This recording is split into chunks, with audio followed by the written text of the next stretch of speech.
Hello అండి, ఈరోజు Feb 14 కదా. ముందుగా అందరికీ కూడాను హ్యాపీ వ్యాలంటైన్స్ డే. ఈరోజు అయితే పుల్వామా అటాక్ కూడా జరిగింది. సో దానికి అయితే ఆర్మీ జవాన్లందరికీ కూడాను నా డీపెస్ట్ కండోలెన్సెస్ అండి. చాలా బాధగా అనిపిస్తుంది మనకు అది ఎప్పుడు తలుచుకున్నా కూడాను. అండ్ ఈరోజు అయితే ఇండియాలోనే ఏషియాస్ లార్జెస్ట్ ఎయిర్ షో అనేది 2025 జరుగుతుంది బెంగళూరులో. ఇది ఎల్హంక ఎయిర్ ఫోర్స్ బేస్లో జరుగుతుంది. సో దీనికైతే ఈరోజు లాస్ట్ డే అనమాట. సో వ్యాలంటైన్స్ డే అని చెప్పి నాకన్నా అయితే ఎయిర్ షోకి తీసుకెళ్లారు. ఈ ఎయిర్ షోలో హైలైట్ ఏంటి అంటే సూర్యకిరణ్ ఫార్మేషన్స్. ఈ సూర్యకిరణ్ ఫార్మేషన్స్ అనేవి చాలా బాగా జరిగాయి. అండ్ వ్యాలంటైన్స్ డే అని చెప్పి వాళ్ళైతే హార్ట్ సింబల్ అందరికీ కూడా వేశారు. అండ్ లాస్ట్లో ఇలా ఏరియల్ సల్యూట్ అయితే చేస్తున్నారు వచ్చిన ఆడియన్స్ అందరికీ కూడాను.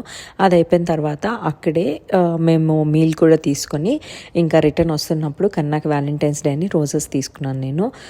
కన్నా ఏమో నా కోసం మిల్క్ షేక్ తీసుకున్నారు.